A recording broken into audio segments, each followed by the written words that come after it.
La Sociedad Española de Radiodifusión presenta... Ser... ¡Viva la radio! Podcast. Siempre.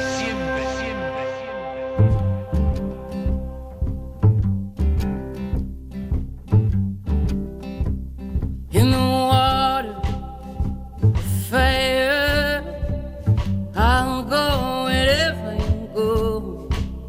In the valley, in the canyons, I'll go wherever you go. Pero Estupiñán, Javier San Pedro, ¿cómo estáis? Bueno, Hola. bien. Bueno, Muy bien. ¿quién ha dicho bueno? Has dicho tú bueno, como diciendo bueno, de todo lo que cabe, ¿no? Es que estábamos hablando... Es que es verdad. Sí, estábamos hablando. Fuera del micrófono estamos hablando de unas cosas tan deprimentes que caray. Las elecciones americanas, para que... Para ser más exacto. Javier San Pedro es doctor en genética y biología molecular, colaborador del País, pero Estupiñán es químico, es bioquímico y conduce en la 2 El Cazador de Cerebros. Si queréis, hablamos de Ozempic para empezar, y así ya no lo quitamos de medio, porque todas las semanas hablamos algo de Ozempic. Sí. Es un tema... Hay una investigación muy activa, recurrente, cada semana sale algún dato nuevo y esta semana se ha relacionado el Ozempic con embarazos inexplicables, que es un concepto que yo creo que se ha usado mucho en la historia de la adolescencia. Embarazos inexplicables. Sí, pues, bueno, algunos datos y testimonios de personas dicen que sí que la gente que está tomando Ozempic, las mujeres que toman Ozempic, pues tienen más, no sé si inexplicables o no planificados, o sea, hay más embarazos. Entonces buscan los posibles mecanismos y es gracioso el estudio, porque plantea tres posibilidades, que a lo mejor son una combinación de las tres. Pero la primera sería que la propia obesidad, es verdad que por temas de inflamación o por temas de regulación hormonal, pues puede hacer un poco de disturbing el ciclo menstrual. Entonces, al reducir la obesidad, pues puedes tener un ciclo menstrual más estable y tener más embarazos. Pero dicen que no sería lo principal. Hay una cosa interesante también, que ha habido gente que tomaba anticonceptivos, mujeres que tomaban anticonceptivos, que alguna se ha quedado embarazada. Y dicen que interfiere es en la propia absorción de fármacos el GLP, la molécula, el principio activo del Ozempic. Igual que dificulta la absorción de alimentos, ¿no? Porque una de las cosas que hace esto es ralentizar la digestión. O sea, la comida tarda mucho en desaparecer del estómago. Y por eso se quita la sensación de hambre. Claro, y el anticonceptivo oral tiene que absorberse en el intestino, entonces puede verse afectado. De hecho, hay datos que parece ser que se reduce a la mitad su dosis en el cuerpo, y un anticonceptivo a mitad de dosis no funciona muy bien. Claro. Y el otro mecanismo es con la hormona luteinizante, que es una relacionada con la liberación de óvulos en el momento del ciclo menstrual, que se reactiva con este fármaco y puede hacer que se generen más embarazos. O sea, es un poco el proceso científico de tantas veces, ¿no? Tú observas que algo está pasando y dices, oye, si hay más mujeres que se quedan embarazadas tomando Ozempic, y esto es lo último de la... O sea, y vas a intentar buscar las causas. Esto último de las hormonas de la luteinizante se ha hecho con ratas también. Es decir, oye, pues les damos este fármaco a las ratas a ver si se quedan más embarazadas en igualdad de coitos con machos, digamos. Y sí que se ha demostrado que este es un pequeño efecto. O sea, que este nos va a dar sorpresas esto del... Es que son medicamentos que quitan el hambre antes de comer, y parece que eso es posible porque en el cerebro hay dos grupos de neuronas diferentes, ¿no? Una regula...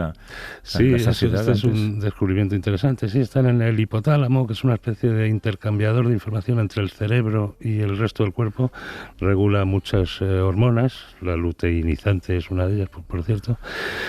Y dentro del hipotálamo están los receptores para la hormona natural, que se llama GLP-1, de la que el Ozempic y el Wegovy son análogos o agonistas, o sea, a la que imitan estos fármacos, ¿no? Esas neuronas tienen receptores para GLP-1, por lo tanto los tienen también para Ozempic, y hay dos poblaciones de neuronas que tienen esas dos propiedades que decías. Una genera saciedad después de comer, que es lo esperable, pero hay otra que genera saciedad incluso antes de comer, solo con haber visto la comida, por ejemplo. Y esto, claro, normalmente no se activan muy bien esas neuronas. O sea, a ti ver un pollo asado no te quita el hambre. No, claro, desde la edad. Ahora mismo lo acabas de decir y ya no puedo dejar de pensar en un pollo. Y yo tampoco. Pero si has tomado Ozempic, resulta que solo con ver el pollo ya te das por saciado. Sí, igual está un poco conectado con la sensación de náusea, no sería la palabra náusea, pero sí esa sensación de estar lleno y no tener hambre por malestar estomacal o algo así. Qué rico un pollo asado ahora. ¿No sabéis el hambre que tenemos hasta ahora los que trabajamos en este programa? Horrible, yo también. Oye, hay un número de teléfono por si al final de este espacio alguien quiere llamar y trasladaros alguna cuestión. 638-855-349. Es un número de WhatsApp. Pueden enviar también un mensaje, una nota de audio y preguntaros vuestra opinión o vuestro criterio, y si no queréis responder, pues no respondéis. 638-855-349. Hace un par de semanas una arqueóloga nos contaba aquí que la domesticación del perro podría habernos dado ventaja contra los neandertales, ¿os acordáis? Sí. Esta semana la revista Science publica un editorial que sugiere que también los perros pueden ser guardianes de la salud humana y protegernos ante epidemias. Sí, es el canary in a coal mine, ¿no? El canario en la mina. En la mina, sí. Que como sabéis que los mineros llevaban siempre un canario para ver si había alguna fuga de algo. Como el canario tiene un cuerpo muy pequeñito, es el primero que palma en esas condiciones y los demás salían corriendo. Sí, que no es solo una canción de Police, muy buena, por cierto, sí. Es una expresión que tiene que ver con eso, ¿no? Sí, sí. Y la propuesta del un editorial de Science es utilizar a los perros como canarios en una jaula, en una mina, ¿no?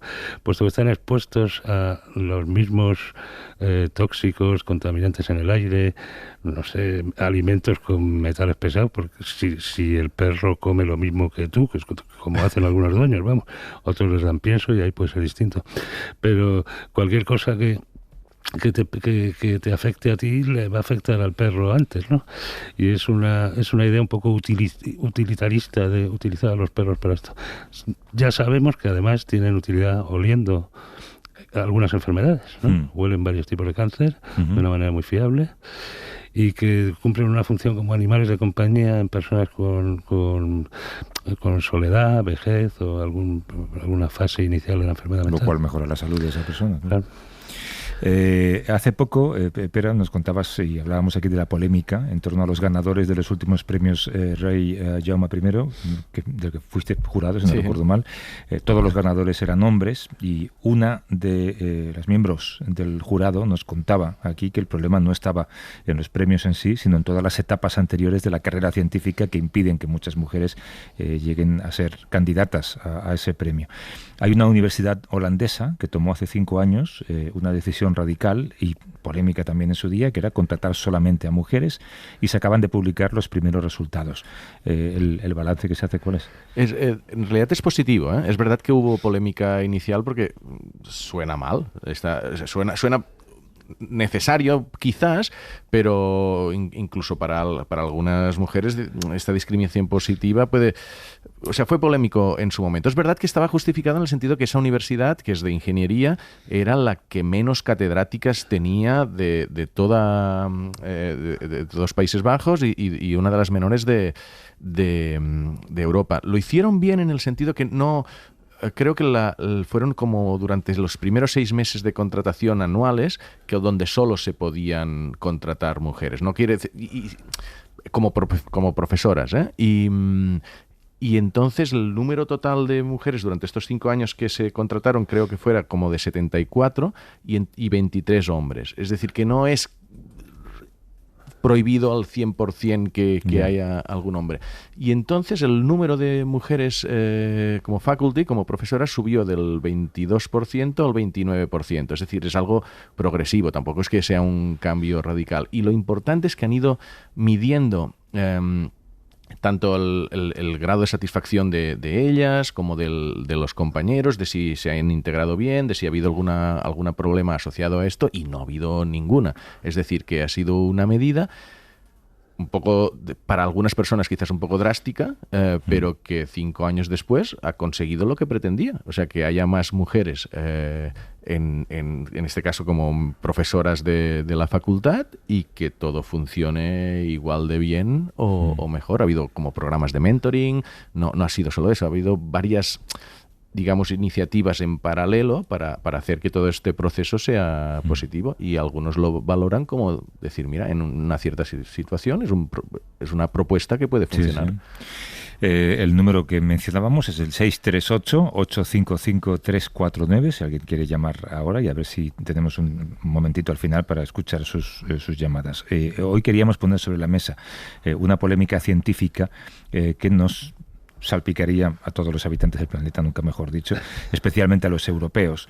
Y es que hace algunas semanas uno de los mayores expertos en corrientes oceánicas, que es el físico alemán Stefan Rahmstorf, es el apellido, publicó que la corriente circular del Atlántico podría colapsar en la década de 2030, dentro de unos pocos años, y que eso cambiaría el clima de Europa.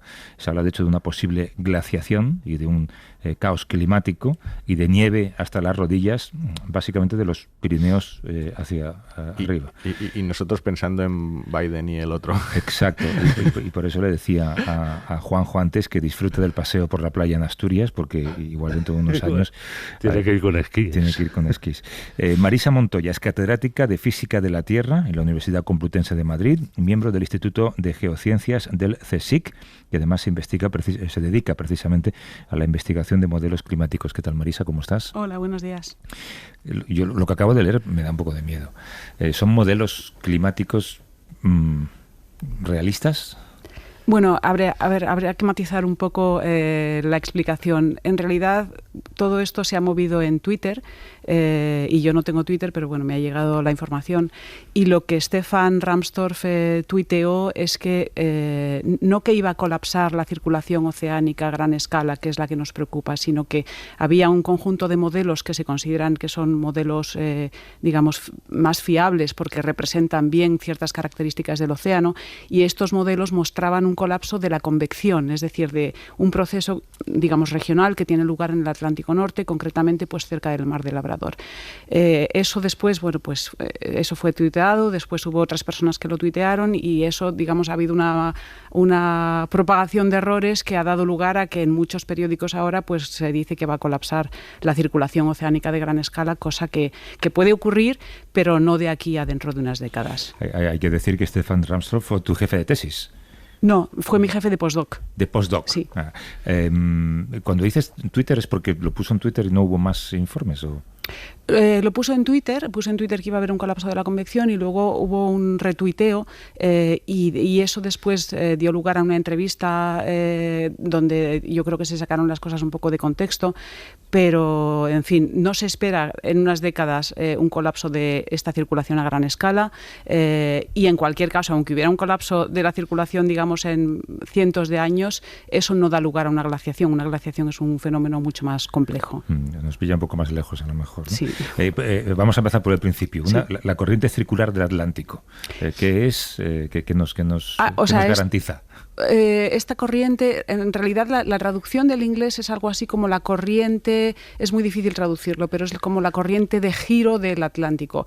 Es una componente de la circulación a gran escala que, si uno, digamos, mira el Atlántico, pues la forma que tiene es un transporte de masas de agua de sur a norte en superficie. En el norte del Atlántico se hunde el agua y luego fluye de norte a sur en profundidad, y conlleva un transporte de calor importante. Entonces, este transporte de calor llega a las costas de Europa, y digamos que hace que las costas de Europa pues tengan un clima mucho más moderado que si uno mira a la misma latitud en el Pacífico. Pues por ejemplo, Noruega tiene un clima mucho más templado que Alaska. Ese es el ejemplo que se pone típicamente. Entonces, cambios en esta circulación efectivamente afectan a las temperaturas del Atlántico Norte y pueden afectar a las temperaturas de Europa. Por ejemplo, Madrid está más o menos a la misma latitud que Nueva York, y en Madrid no nieva nunca, bueno, salvo en casos excepcionales como la Filomena, y en Nueva York nieva todos los inviernos, ¿no? Sí, bueno, ahí hay otra serie de procesos, también hay que tener en cuenta los procesos atmosféricos, pero el ejemplo que se pone siempre, porque están, digamos, a los mismos lados de los continentes,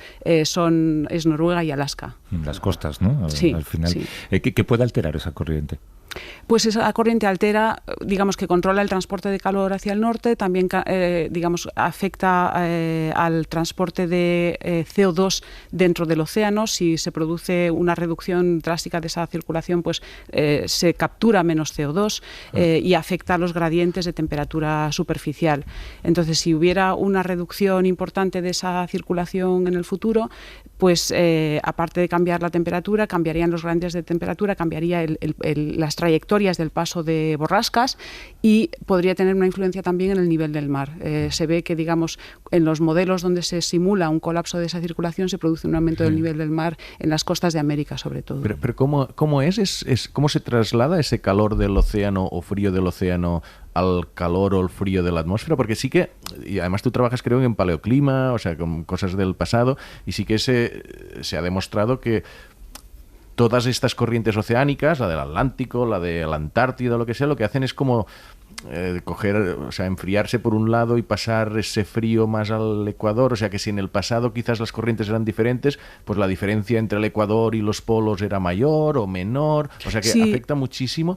Pero me pregunto eso, ¿cómo de esto afecta al calor que sentimos aquí, ¿sabes? Sí, por supuesto, eso afecta a la climatología y puede afectar al calor que sentimos aquí y al régimen de precipitaciones, por ejemplo.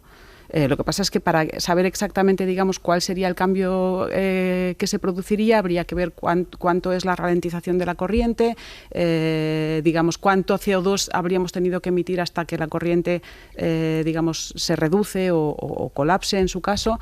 Pero sí, digamos, el océano lo que hace es dar calor a la atmósfera y ese calor que da el océano a la atmósfera se transporta mediante los vientos hacia Europa. ¿Hay algún factor externo que pudiera hacer colapsar esa corriente? Estoy pensando, por ejemplo, imagínate que un país decide hacer ensayos nucleares masivos en el Atlántico. Pues eso no lo sé, eso no lo hemos estudiado, pero vamos, sin hacer ese tipo...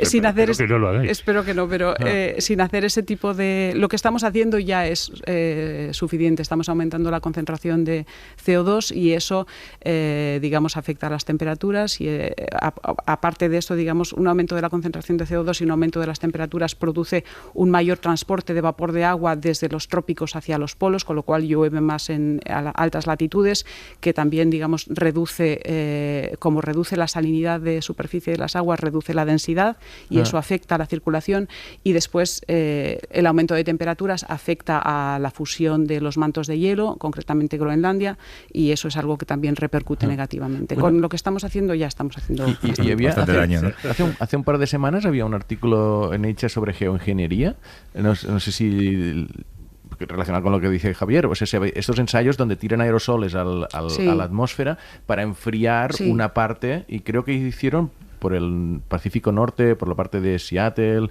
y comprobaron que sí, que se bajaba un poco la temperatura, pero allí vieron que también bajaba un poco la temperatura del agua, y con modelos climáticos como los que haces tú, dice, oye, si esto se hiciera a gran escala, afectaría a otras zonas del planeta. O sea, la conclusión es que si enfrías en un punto, puede tener unas consecuencias un poco inesperadas en otro, y en concreto el modelo decía que Europa aumentaba bastante el calor. Sí, o sea, eso es así porque digamos que el globo está interconectado. La atmósfera, por ejemplo, es un transmisor de señales muy rápida de unas regiones del globo a otro, entonces lo que haces en una región puede afectar a otras regiones muy remotas. Una especie de efecto mariposa a lo bestia. Bueno, se llaman teleconexiones en este caso. Sí. O sea, Javier, a ver si usamos las palabras adecuadas. Perdón, sí. Me ha parecido entender al principio que sugerías que glaciación va a haber, pero no en la próxima década. A ver, glaciación va a haber porque, digamos, la glaciación es un proceso diferente. Lo que pasa es que la glaciación en último extremo está producida por cambios en la insolación que afectan a la Tierra y eso se debe a cambios en los parámetros orbitales. Y esos parámetros orbitales, digamos, no son rígidos, no son estáticos, sino que cambian. Pero una glaciación no se espera probablemente hasta dentro de decenas de miles de años. De lo que se estaba hablando en esos artículos, que se usaba la palabra glaciación, digamos, sería el impacto en el clima que tendría un colapso de la circulación atlántica. Pero aunque colapsara la circulación atlántica, no habría una glaciación. Una glaciación involucra muchas otras cosas, involucra una reducción de CO2, es un proceso, más complejo y más largo que solamente un colapso de la circulación, que ya es algo grave. Y con componentes astronómicas, por lo que dice, que realmente es algo que todavía no sabemos cargarnos. No, de momento no sabemos. O sea, lo interesante también es de cómo de un tuit llegamos a todo esto, ¿eh? Porque ha habido varios pasos. Una teleconexión también. La teleconexión ha puesto cara de es lo que hay, fake news, ¿no? Un poco. Además, llamarlo X, que parecéis muy antiguos. Perdón, es verdad, yo es que soy muy antiguos.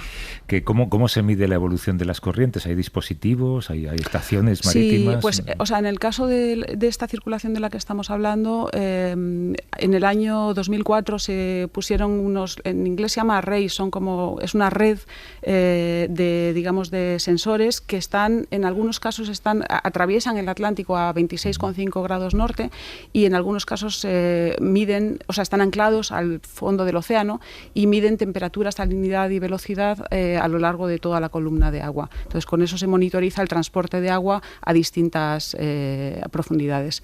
Y eso se ha hecho más recientemente también cerca de lo que se llama el giro subpolar, en el Atlántico más al norte, a altas latitudes.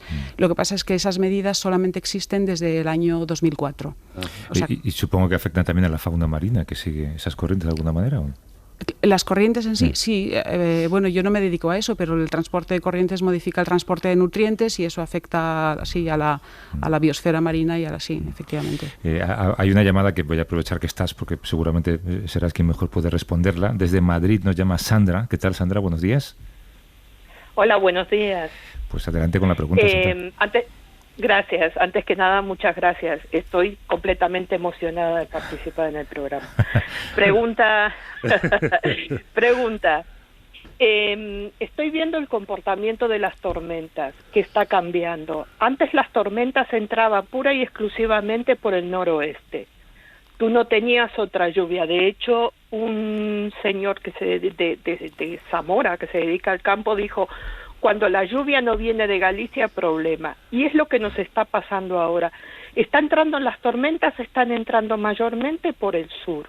De hecho, en Galicia ahora está lloviendo con un comportamiento extraño, porque están entrando alguna tormenta por el norte, pero si tú ves, la mayoría están entrando por el sur. Entonces, mi pregunta es, como climatóloga, ¿tienes algún dato que hayan estudiado que esté asociado con el cambio de las corrientes?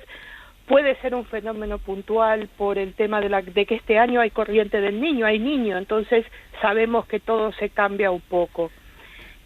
Básicamente era eso, el comportamiento de las tormentas en la península, que veo que están cambiando. Aparte te digo, mi ventana da al sur, en el piso que tengo ahora, y me estoy volviendo loca.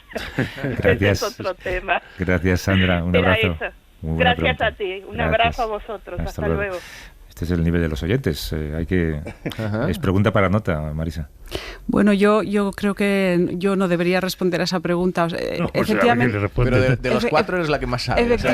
No, yo creo que efectivamente sí hay cambios. Hay un grupo entero de miles de científicos que es el IPCC, el Panel Intergubernamental para el Cambio Climático, que se dedican, a recopilar lo que se sabe de los cambios climáticos que estamos experimentando, y estoy segura de que hay cambios en las trayectorias y en la frecuencia de las borrascas. Yo estoy en un departamento donde hay mucha gente a la que se podría hacer esta pregunta mejor que a mí, pero efectivamente el niño puede ser algo que influya. Cambios en la circulación también influirían, pero la verdad es que no es mi tema, así que creo que es mejor que no me pronuncie más. La oyente tiene razón en que esta última dana, en la que estamos ahora, entra por el suroeste, y que lo más normal, lo más frecuente es que entren por Galicia, por el noroeste. ¿Puede haber un cambio en esa corriente que suavice las temperaturas en lugar de enfriarlas? Sí, para saber exactamente cuál sería la evolución de las temperaturas, pues habría que mirar todo el conjunto de modelos que se utilizan para hacer las proyecciones. Habría que ver, digamos, como dije antes, en qué momento se produce una ralentización o un colapso y cuánto es el CO2 que habríamos tenido que emitir para llegar a eso. Entonces podría haber, digamos, desde un enfriamiento hasta efectivamente una atenuación del aumento de las temperaturas por este efecto. ¿Existen puntos de no retorno en los modelos climáticos? Sí, existen una serie de elementos del sistema climático que pensamos que se comportan, que tienen ese tipo de comportamiento, lo cual quiere decir, digamos, que se traducen como puntos de no retorno porque yo creo que no hemos encontrado un término mejor en español. Tipping point. Eso inglés, es, ¿no? Sí, en tipping points, tipping elements, son, digamos, subsistemas que se piensa que pueden reaccionar abruptamente a cambios pequeños y en algunos casos efectivamente no hay un retorno porque el sistema tiene memoria y entonces se queda en otro estado y aunque uno invierta el forzamiento y vuelva a las condiciones, digamos, iniciales, el sistema tiene memoria y se queda donde está. Entonces la circulación oceánica es precisamente uno de los elementos de este tipo que pensamos que tiene este tipo de comportamiento y eso lo sabemos esencialmente por los modelos. Hay otra pregunta y me temo que también es para ti, Marisa. José Luis, de Barcelona. ¿Qué tal, José Luis? ¿Cómo estás? Muy bien, buenos días. Buenos días. Pues adelante. Sí, quería hacer esta consulta. He leído y escuchado que últimamente estamos ya tecnológicamente preparados para provocar de forma artificial lluvia, especialmente en aplicaciones agronómicas, ¿no? Entonces los chinos parece ser que en este sentido lo están haciendo de una forma importante y, claro, China no es un país pequeño, tiene una extensión muy grande y cuando se ponen a hacer algo pues lo hacen muy en serio. Y la pregunta que quería plantear es saber si había ya medidas de los efectos que tienen este tipo de actividades, ¿no? Provocando lluvias artificiales de una manera importante. Eso es todo. Gracias, José Luis. Y también felicitaros por el programa, pues como siempre. Un saludo. Gracias, hasta luego, José Luis. Bueno, pues... ¿Qué cara pone? Sí, este tampoco es mi tema. O sea, la lluvia artificial yo sé que es algo que se ha utilizado pues desde la guerra de Vietnam. Yo creo que se intentaba, digamos, poner núcleos que aumentaran la precipitación. Después creo que se ha hecho en Israel. La verdad es que no lo sé. Sé que es algo que lleva intentándose hacer hace mucho tiempo. Bueno, en los arrozales del Delta del Ebro tienen todavía los cohetes estos que tiran. Yo los he visto, ¿eh? Que lo que pasa es que no saben si funciona o no, pero de que tiran al... Mira cómo te está mirando Marisa. No, es verdad, que dicen que tiras y sale como este polvito de no me acuerdo qué sustancia es, que es lo que...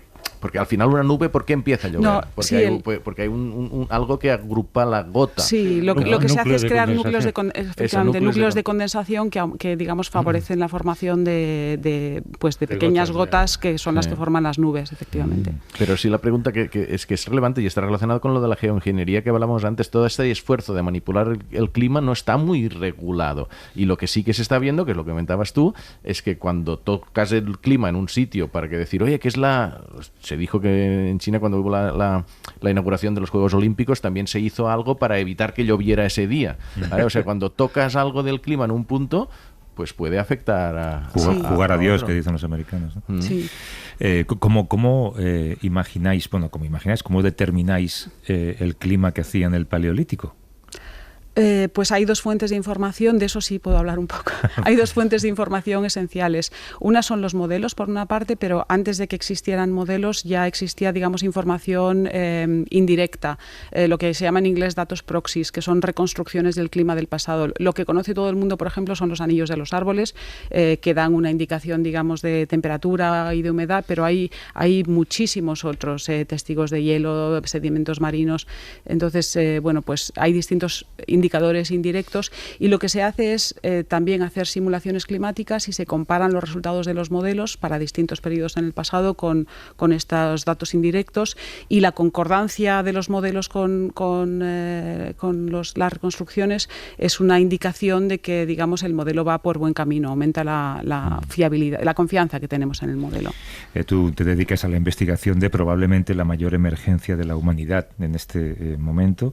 Te mueves además más entre el realismo y el optimismo y el pesimismo, solamente te voy a pedir, y muy brevemente, que me digas qué te sugiere la expresión negacionismo climático. Pues mucha ignorancia y cuando está en boca de los políticos mucha irresponsabilidad. Marisa Montoya es catedrática de Física de la Tierra en la Universidad Complutense de Madrid, miembro del Instituto de Geociencias del CSIC. Te agradezco muchísimo la visita. Muchas gracias a vosotros. Cuídate mucho. Y Pere Estupiñán, Javier San Pedro. Hasta la semana que viene. Hasta la semana que viene. Chao.